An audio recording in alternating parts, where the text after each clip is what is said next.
ನಮಸ್ಕಾರ ಸ್ನೇಹಿತರೆ, ಭಾರತ ಬಾಂಗ್ಲಾದೇಶ್ ಗಡಿಭಾಗದಲ್ಲಿ ಇದೀಗ ಒಂದು ಸಂಚಲನಕಾರಿ ಘಟನೆ ನಡೆದಿದೆ. ಇದು ಹಳೆಯ ಭಾರತವಲ್ಲ, ಇದು ಇಂದಿನ ಹೊಸ ಭಾರತ ಅನ್ನೋದನ್ನ ಗಡಿ ರಕ್ಷಣಾ ಪಡೆ BSF ತನ್ನ ವರ್ತನೆಯ ಮೂಲಕ ಸಾಬೀತುಪಡಿಸಿದೆ.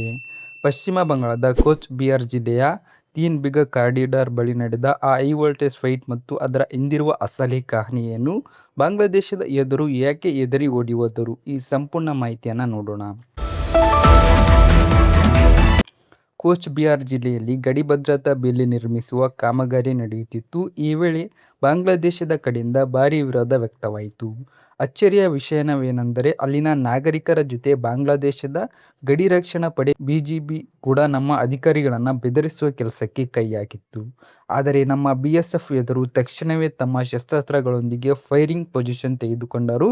ಅಷ್ಟೇ, ಆ ಮರುಕ್ಷಣವೇ ಅಹಂಕಾರ ಪ್ರದರ್ಶಿಸಿತು. ಬಾಂಗ್ಲಾದೇಶದ ಪಡೆ ಉಲ್ಟಾ ಹೆಜ್ಜೆ ಹಾಕಿತು. ಅಸಲಿಗೆ ಈ ತೀನ್ ಬಿಗ ಕಾರಿಡಾರ್ ಅಂದ್ರೆ ಏನು, ದಹಗ್ರಾಮ್ ಅಂಗರ್ಪೋರ್ಟ್ ಎನ್ಕ್ಲೇವ್ನ ಕಥೆ ಏನು ನೋಡೋಣ. ಬಾಂಗ್ಲಾ ಪ್ರಜೆಗಳಿಗೆ ತಮ್ಮ ದೇಶ ಸೇರಲು ಭಾರತದ ಭೂಪ್ರದೇಶದಲ್ಲಿ ಕೇವಲ 178 ಮೀಟರ್ನ ಕಿರಿದಾದ ದಾರಿಯನ್ನು ನಾವು ಬಿಟ್ಟುಕೊಟ್ಟಿದ್ದೆವು. ಆದರೆ ಇದನ್ನೇ ಬಳಸಿಕೊಂಡ ಅಲ್ಲಿನ ವಲಸಿಗರು ಮಾದಕ ದ್ರವ್ಯ ಮತ್ತು ನಕಲಿ ನೋಟುಗಳ ದಂಧೆ ನಡೆಸುತ್ತಿದ್ದರು. ಇದೀಗ ಹೊಸ ಸರ್ಕಾರ ಬಂದ ನಂತರ ಈ ಅಕ್ರಮಗಳಿಗೆ ಬ್ರೇಕ್ ಹಾಕಲು ಭದ್ರತಾ ಬೇಲಿಯನ್ನು ಬಲಪಡಿಸುತ್ತಿತ್ತು. ಶೂನ್ಯ ರೇಖೆಯಿಂದ 150 ಗಜಗಳಷ್ಟು ದೂರದಲ್ಲಿ ಯಾವುದೇ ನಿರ್ಮಾಣ ಮಾಡಬಾರದು ಎಂದು ಬಾಂಗ್ಲಾ ವಾದಿಸುತ್ತಿದ್ದರೂ, ಅದು ಬಂಕರ್ಗಳಿಗೆ ಅನ್ವಯಿಸುತ್ತದೆ ಹೊರತು ದೇಶದ ರಕ್ಷಣೆಗಾಗಿ ಹಾಕುವ ಬೇಲಿಗಲ್ಲ ಎಂಬುದು ಭಾರತ ಸ್ಪಷ್ಟ ನಿಲುವಾಗಿತ್ತು.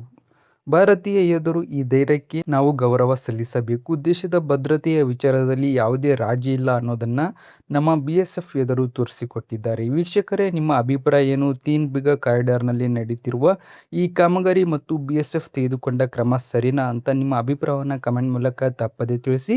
ವಿಡಿಯೋ ಇಷ್ಟವಾದರೆ ಲೈಕ್ ಮಾಡಿ, ನಮ್ಮ ಚಾನೆಲ್ನ ಸಬ್ಸ್ಕ್ರೈಬ್ ಮಾಡಿ.